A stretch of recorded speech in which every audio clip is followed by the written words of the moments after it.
Hi everyone, welcome to the channel. Big day today. Recently Tommy played a concert in Belgium, where I live, in a venue no more than a 15-minute drive away from me. After a lot of hesitation, I finally mustered up the courage to apply for an interview and Tommy accepted. Straight after that, I had a small panic attack, only a small one, realizing that I had landed an interview with the biggest acoustic guitar player on the planet, only to realize that I have never done an interview before in my life and I have no idea how I'm going to pull this off. And why is Tommy doing this? He recently did an interview with Rick Beato, a big YouTuber with millions of followers. Why is he now coming on my tiny little YouTube channel? Well, he will tell you right at the start of the interview himself. And what he told me in that opening statement sort of blew past me. I was flying solo again, so I'm so preoccupied with the checking the cameras and the audio levels that his remarks don't sink in all the way. I only fully realized the next day when I told my wife what Tommy said to me, and I choked on the words and got tears in my eyes halfway through the sentence. That first remark really got to me. I want to thank Caroline, Izzy and Bart and everyone at the Roma Concert Hall for the warm reception. Although I could just as well have been just one more thing they had to deal with that day, they went out of their way to make sure everything went well. And let's not forget Tommy, his road crew and the management in Nashville for making this happen. You're about to see me at my most nervous, but as always, Tommy is so entertaining and welcoming that the tension seems to wear off pretty quickly. Just one note on the audio, both Tommy and me are sitting in front of a mirror, and the recorded audio had so much reflected sounds in it that I initially feared it was going to be unusable. What you are hearing has been already massively cleaned up. I really hope you can still enjoy the conversation. Sorry, because if I get it, yes, that's here we go. So, Tommy, thank you so much for doing this. Well, thanks for asking, and I'm so. When Brian said you had written to him, yes, yeah. He said he wasn't sure whether it was a good idea because tonight is the first show for a long time, and you got traveling, and you sure? And I said, well, I've always wanted to talk with Tim because I've seen what he's been doing, and I think it would be great if I could give him more information. Okay, that's you know what I mean? Yeah, that is great to hear. Yeah, if I could help you in your thing, you know. Okay, because my thing is largely what at this point what you have been doing. Yeah, and not many people play my songs correctly. Okay. And so you come very close in many songs. In some songs you find another way of doing it. Yes. Right? Yeah. Technically, you can't be me and anybody else can't be doing what I'm doing, but they can play the songs and I can show them how to play the songs, and then they'll play the songs like them. Yes, you know. yes, that's it. So. Now, the first question I want to ask you is one I already know the answer to, because after your last guitar camp, immediately the moment somebody asked you this question, they got back to me telling me there's something wrong in the videos. Do you or do you not replace the frets on your guitar with jumbo frets?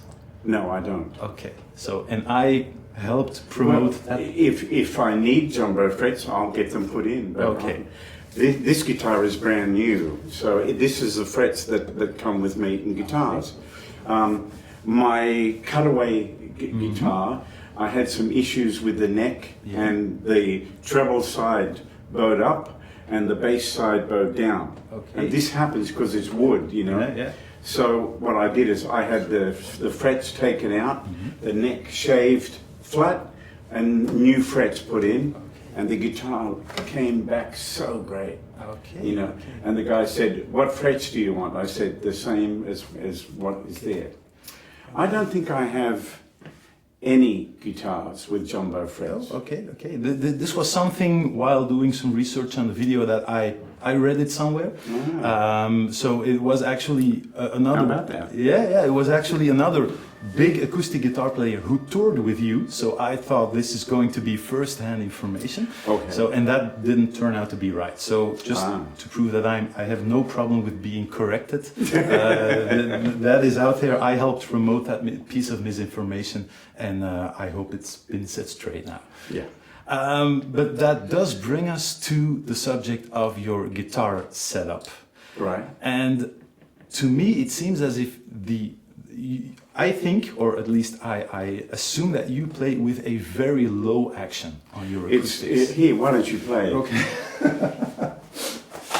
This guitar is brand new, and that's how it came from the factory. Yeah, this is even lower than I can go at home.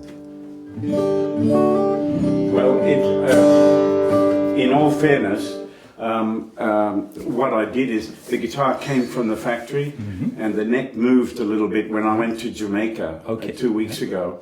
It was very hot and the neck moved, so I straightened it.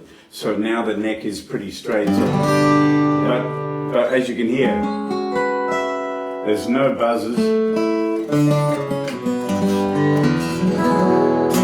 So the action is perfect for me. You know, if I have to be.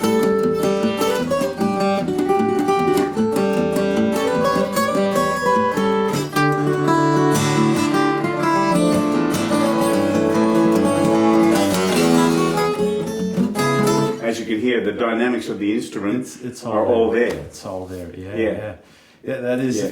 So I like the saddle high, and then the neck I tighten it so it moves back a little. Okay. And so I take it till it's too low, then I let it back up. Just slightly up. Okay. Yeah. So, and like adjusting the neck, how often does that need to happen? it depends on some guitars. You hardly ever touch the neck. Like the guitar that I use with low tuning, I never touch the neck because there's not that much pressure. But as soon as you have concert pitch, A440, there's a lot of pressure. Yeah. So, let me see. My original mouse that I used, the one that I'm playing on the Classical Gas video and the Close to You video and all those ones that I shot in Germany, I think in 12 years, maybe I adjusted it twice. Okay. Yeah, it was great. Yeah, I sometimes have the impression that I have to do it sometimes even every other week, just slightly.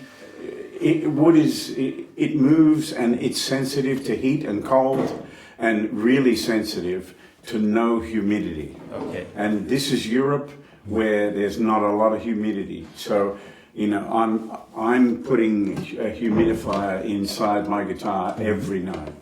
Okay. So I never used to do that, and all my guitars split along here and all that. So, and I used to run the shower and then turn it off and put the guitar in the bathroom, close the door, to try and help it. Okay. But humidifying your guitar as best you can in this kind of environment is a good thing. Yeah, definitely. When I went to Jamaica, of course, it was like being in the very north of Australia. So it was like hot and humid and all the time. Yeah. So this guitar in the middle of my show in Jamaica, I had to stop and get my tool and tell the audience I'm going to straighten the neck. And I told them what I was doing. I straightened it, and then, okay, now we can go on. Yeah, okay. I haven't had it that extreme yet, but it's something that I think because I'm mostly talking or putting things into reason from a perspective of teaching people. Yes. And it's not more. In your case, it's all about performing on stage, and it has to be. It's all or nothing for me as a performer and a player. And if something is stopping me from giving my best, which it was that night, I was fighting this action and all my ideas, then I start to get bothered by this whole situation, and I know how to fix it. Boom, I remember when Leo Kotke and I did some shows together, he was playing Taylor guitars and probably still does. But he had a tool in here to adjust the neck the whole time. Even when he was playing the show, the tool was right there. He just let it stick it up there, so the tool was on the truss. It was on the nut. Okay. Yeah, just in case. You know? Yeah, of course, with a Taylor guitar, it's a little bit easier up there. In your case, that would be quite difficult in the sound hole. Yeah. Taylor guitars are a lot stiffer than Maiden guitar, you know. But the moment you get any kind of relief in the neck, you're going to get pressure. Okay. And I don't want that. You know, if I have to go and hold it, that takes strength and control, right? Yeah. And you cannot be fighting with this part of your finger when you're out in front of 1,000 people and it's loud out there and they can hear every minute detail. It must be perfect, you know. And so if I'm fighting that, then it bothers me. You know? I can imagine, because that is actually one of the things that whenever I do private sessions with people trying to play your music or learning how to play your music, is that the second they start playing, you can almost tell by ear that their action is way too high and they are fighting the instrument. Exactly. And you're already working so hard playing all of those parts at the same time. Plus trying to get the clarity of the melody, you know what I mean? On top. Yeah, and that's not easy. So, but the problem for most people is no one tells them, you know, you don't have to have the action like that. No. You can get the action, so it's really nice to play. You know? Yeah. And having a high action is not a badge of honor. Well, it does seem, because that is something that you hear a lot from people. Oh, I like to work a little harder on my acoustic, which might work if you're Bruce Springsteen. Well, sure. Yeah. I mean, if I'm going like this, then I want a higher action. And you know, when I have Trey Hensley working with me or Brian Sutton, I play their guitars, and they're a lot harder than mine to play. And these guys are all over them, you know. But their hands are like gorillas. They're so powerful, you know. They have such strong hands. Yeah, because the second thing to let's say learning how to play your music, you have the action of the guitar is one thing that has to be really spot on to have a fighting chance. It's not a matter of being low, it's a matter of it being comfortable, so you don't have to fight it. You know, you still need strength. You know, if you're going to do that part in one vice, you still got to be able to go for that stretch, right, and things like that, and you still got to be able to get that clarity, and the tuning. Of course. You know what I mean? And a tune like this.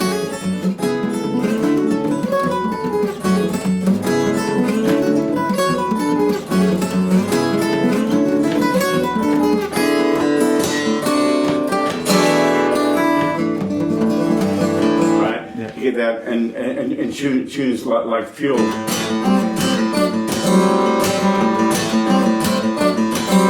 That's about how hard I play it on stage.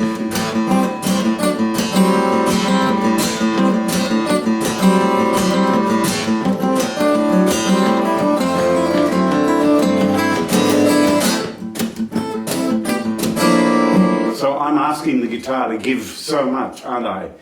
Just in those passages, the guitar has to jump out, the melody has to come out, the bass has to be strong, and then when I'm ready,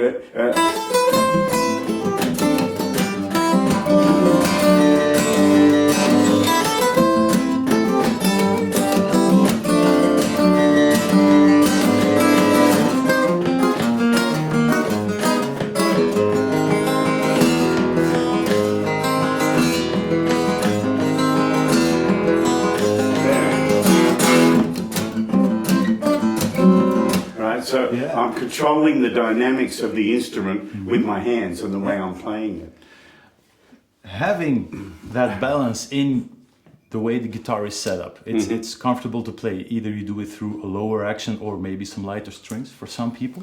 Right. Then the next aspect comes into play, which is maintaining a relaxed feeling while playing. Yeah. Which I find still find an incredible struggle. Really? Because you seem very relaxed. As a person. I can give that impression, but So he's a good actor. Yeah. Give that man an Oscar.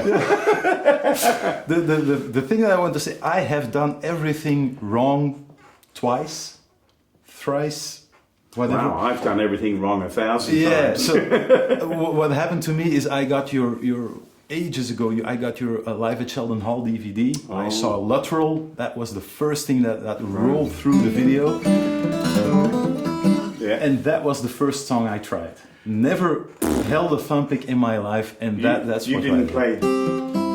No, that wasn't because now it's all out there now. That's the problem. See, you put the cart before the horse. I overreached massively, so I ended up with an incredibly strained technique, all built on physical strength and force. And if I don't watch out, that pops up again. So I start picking really hard again. Yeah. But what seems even to this day, so now whenever I do the cover videos, I try to relax as much as possible. You look very relaxed in your video. Yeah, and absolutely. And yet I find it incredibly difficult to play a song like Classical Gas that has this vibe of going for it and still maintaining that relaxed feeling. Okay. It's easier with a ballad song, or it's easier with something a little bit slower, but the moment the song is saying now it's full speed ahead, that is when the problem pops up. Okay, well, tell me, how long have you been playing Classical Gas? I've transcribed, that's a good question. I think I transcribed it about 7 months ago. And then usually I do the lessons quite quickly. So I do the lesson, then I will do the cover video, and then I will most of the time move on to the next song. Exactly. Okay, so how long have I been playing Classical Gas? I'm guessing over 30 years? Yeah, since the late 70s. Okay. Okay, so that's why I can tell you my life story while I'm playing it. You know what I mean? Yeah. But I still pour everything I can into it. But my hands know what to do. And then if I want to change my ideas and go into... then I just do it. If I don't want to do that, then I don't do it. I do something else, you know? Okay. So the way to get that relaxed, it comes down to one thing: work. Practice. You know, that's why, you know, I can tell, as much as I've played in my life, if I have a real break, like I've just done with my grandchildren and my daughters, and I'm being grandpa, and I'm going to the park and doing, and I'm driving all the time, and I'm going grocery shop. I'm doing a completely different life, right? When I come back to the guitar and I have to play something serious, I can feel my hands are asleep. I think a lot of people are going to appreciate that comment. It's true, and I have to wake my hands up. Okay. Because my hands are now being used for something else, right? So what the best thing for me to do, first of all, I don't worry personally about that, and I used to. If I had a break and my calluses weren't as hard as normal, or this callus wasn't as normal, it would worry me. But I don't worry about it anymore. I just pick up the guitar and I start playing, and I get in the zone. And I somehow, everything that I need, my brain to tell my hands what to do, my hands to start remembering all the things that I've trained it doesn't take too long. But you've got to play the songs from start to finish. Yeah. That's a good idea, you know. I very rarely pick up the guitar and go, you know, what's the point of that? I pick up the guitar and play.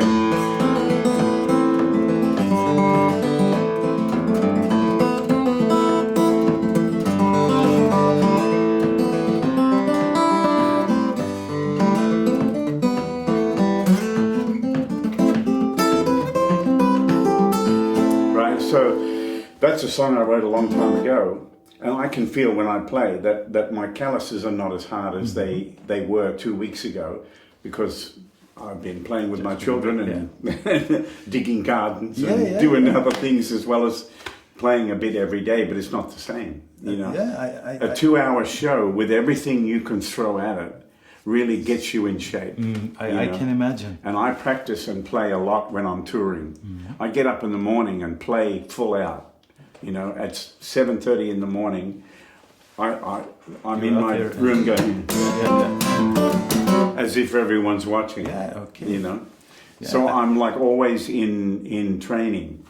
But you know, this doesn't apply to everybody who's watching this video, because a lot of people just want to play for pleasure and for fun, and that's great. So that you don't have to worry about all this stuff. You know, I do. I always think I always find it very refreshing that in each and every interview you do press on the practice of on the importance of practice, and just to make sure to people, even after your career, that you still need to practice. All the time. It's still necessary. Even you take breaks as well. Sometimes people get back to me, I haven't played the guitar for 2 weeks. So that's not really a problem as long as you pick it up again. Exactly. And you have the breaks as well. So I think that is always refreshing to hear. Well, thank you.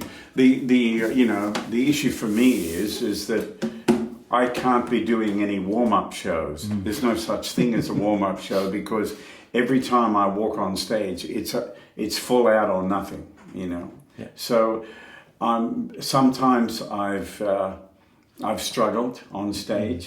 Because I suddenly realized, I needed to practice harder. I needed to play more, and I knew it first song in, you know. Yeah. And then I had to talk myself into not worrying about that and just play, you know. So, like when I got down to Jamaica, I had to play outdoors, and it was so hot and humid, the enemy of the acoustic guitar. So, you know what I did? So I could, because I was like, damn it, you know, I wish it was better for me playing. So I started with Mombasa, which is a straight pick song, and then I went into a drum solo in the first song, just to get the crowd going and to help me forget about my troubles and get some energy back from the crowd and get positive. Okay. And then everything was fine. Yeah. You know, I struggled with the moving around fast because it was sticky. Always sticking, yeah. But you have a great sense of what works with an audience. Well, if I haven't by now, I better quit. Okay. It's how I make a living, but it's my calling in life. You know, I'm here to make people. My music makes people feel great, and that's what I'm here to do. When I play, something good happens to you. And I don't even know what it is. In fact, I don't really want to know. All I want to know is that you're enjoying it. And that's the reason I'm here. Okay. I don't look for anything else. You know? Okay. Yeah. I also have to say that you look great. You seem to be in great shape again. Most of us I run a Patreon page with the lessons and people all supporting each other and listening to each other's work. They all had the scare of a lifetime when you did the live stream. I think 2021. You talked about being treated for depression at the time. Yeah. Was this something because of COVID just wiping out the whole gigging schedule? Did this get to you?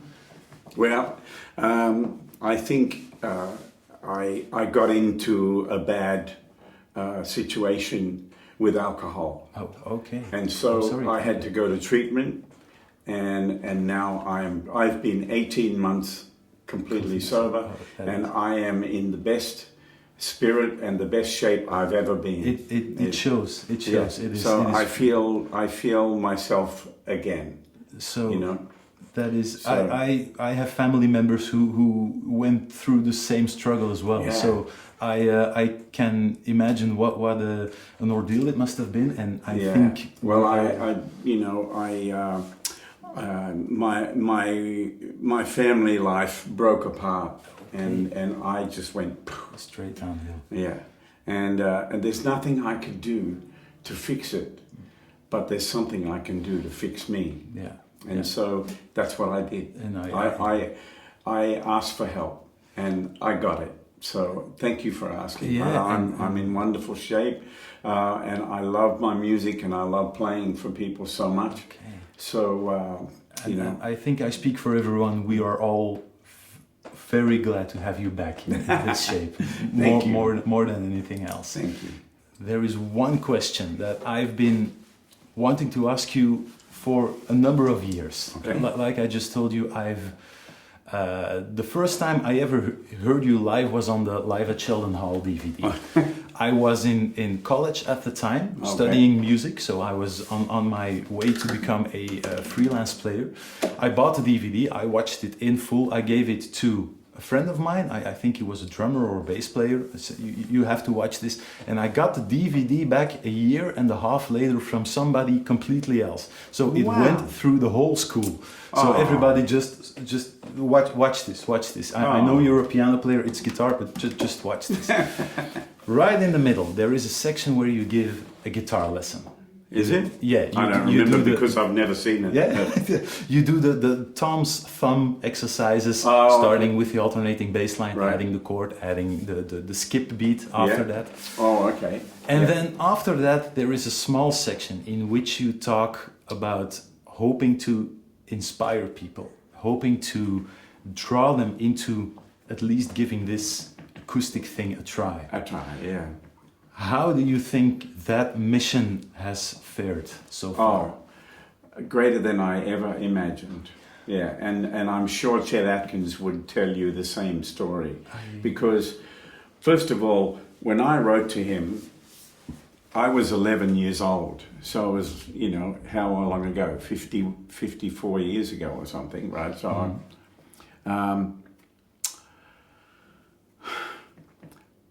he wrote back to me saying, I had no idea that anybody ever heard of me in a place as far away as Australia, right?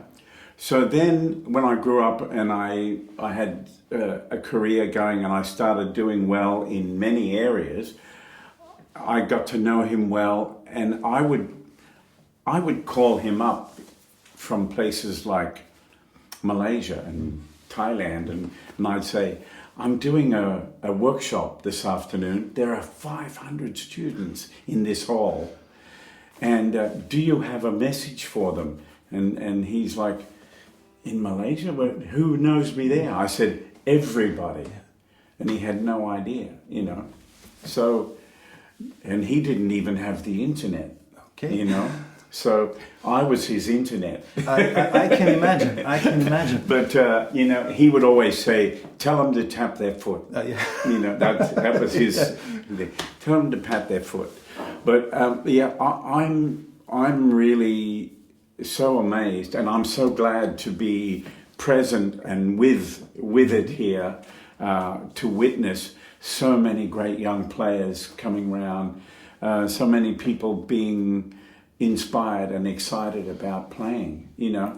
And of course, when I first started coming overseas in the late 70s and early 80s and all that, nobody was playing this way, you know. Nobody was a songwriter. Maybe, you know, the only guy who really blazed a bit of a trail in some countries, like from America to Canada to Asia to Australia, was Leo Kottke.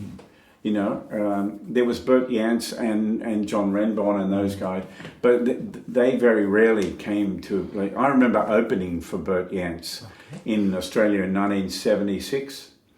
Yeah, Bert was in bad shape, and unfortunately wouldn't remember that night, but I remember it well, and Bert was wonderful.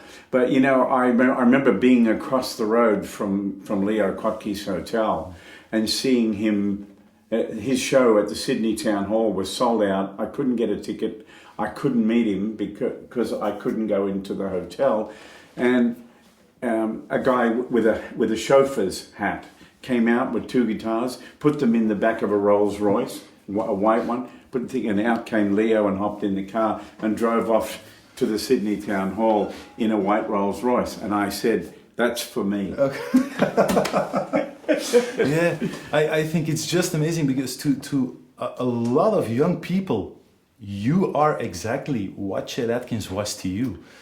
Well, thank you. I mean, there are a lot of things about some of the videos that people have made with me, that, you know, I went through phases like everybody does, you know. I went through phases of playing everything really funky. I went through phases of playing everything real fast. And then I went through phases of you know, dressing differently or whatever. And there are sometimes when like for instance, my version of Windy and Warm that was on the Endless Road album was my funky phase, right? So I don't play it like that anymore. I go, right? I went back to the original because I met up with John Loudermilk, who wrote the song, and I played it for him, and I played it just like Chet played it, and that's what he wanted, you know? And so, and I realized the beauty of it back to its original way. So I went back, and now everybody plays it the way I play it. So you know, sometimes I wish I could change some of those things, but, you know, people have to find their own thing. And I'm still experimenting every day, so, you know. Just as a note, that is still the most popular tutorial on the whole channel, in my case, is Windy and Warm. What a song. Yeah. It by really far. is. Yeah. John well, I got to play it at the concert for John Loudermilk in Nashville, and before he died. Okay. And it was so moving to me. I can imagine. And he was a beautiful man. He really was creative and full of love, you know. And Chet was always talking about, oh, you should talk to John Loudermilk about that song and play it for him and see what he says, you know. Okay. Yeah. That must have been special. It was. Yeah, I can imagine. Yeah. There's just one more thing that I would like to do before we close this down, before I send you out for sound check, and that is I would like to play something for you. So I'm quickly going to grab my guitar. Great. So I'm back with the guitar. All right. There is one thing that I like to do on the channel, and that is whenever I go through a difficult song, Classical Gas, the Beatles medley, I expect people to realize that this is a difficult song. They have to put in the hours needed to get through that. Okay. Now, sometimes there are songs that I classify as being a little bit easier. Right. There definitely are. Yeah, and then I will go for I will go in and look for the difficulty spikes. Usually there are just one or two spots where it gets just a little bit more difficult, and that I guess that if people don't really commit that they're going to drop the song altogether.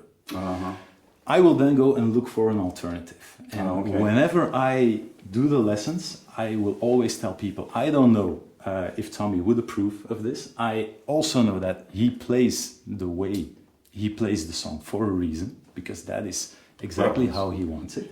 Yeah, well, to each his own, you know. What I like, it shouldn't influence you. It's what you like, and you know.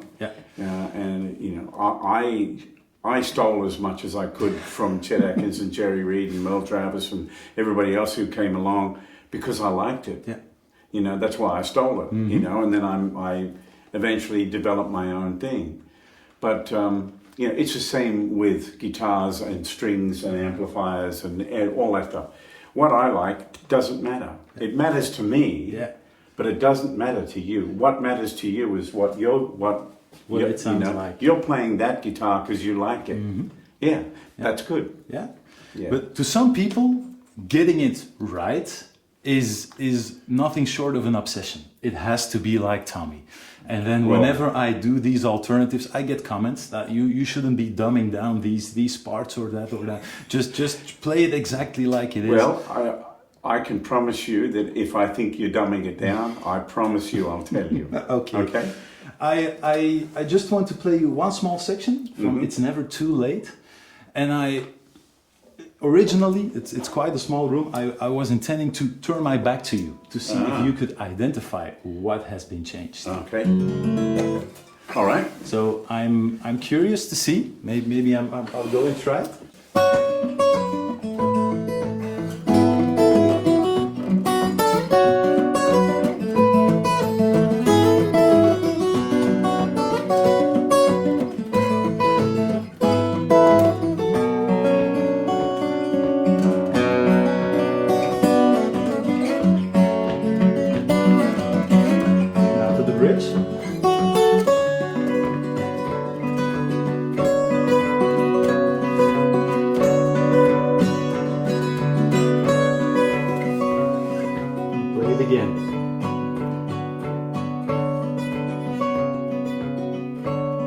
Oh, it sounds beautiful. Yeah. So what I did for people not happy with the thumb over the side of the neck, I went for this one. Yeah. So I dropped down the melody note down into the bass on the bar, which means you don't need the thumb over the side of the neck anymore.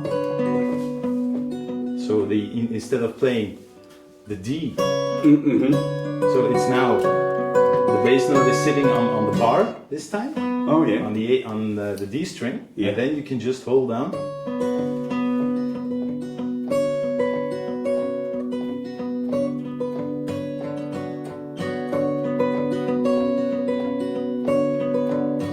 Yeah, it's just my ear misses that note. Yeah, yeah. So. Okay. Yeah.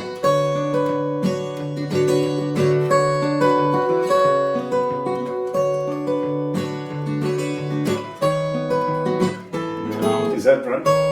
Yeah. That's all. Yeah. And it's just small changes like that. I actually found that easier to play than the previous part.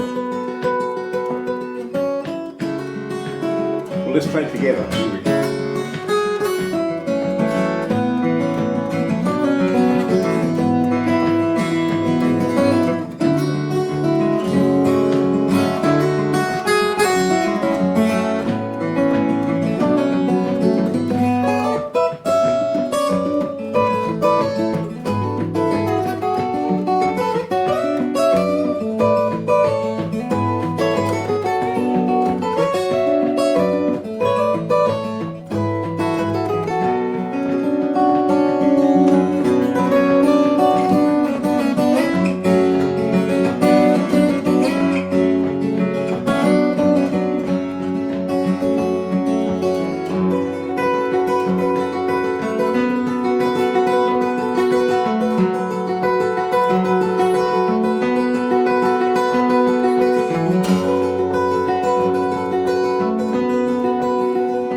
There's one little thing you got to just get in the high part. It anticipates. Oh, okay.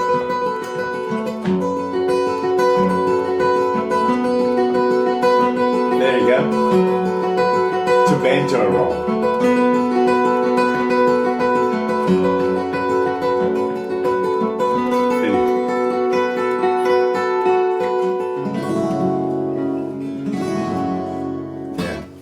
You play it very well, brother. Thank you. So I might have to check out that part in the lesson then. If I put in the anticipation, it's been a while since I did it, but that's Tommy, cool. Yeah. Thank you so much for doing this. Thank you. Thank you, and thank you everybody for watching. Thank you. Yeah, thanks for watching, and leave your money on the refrigerator.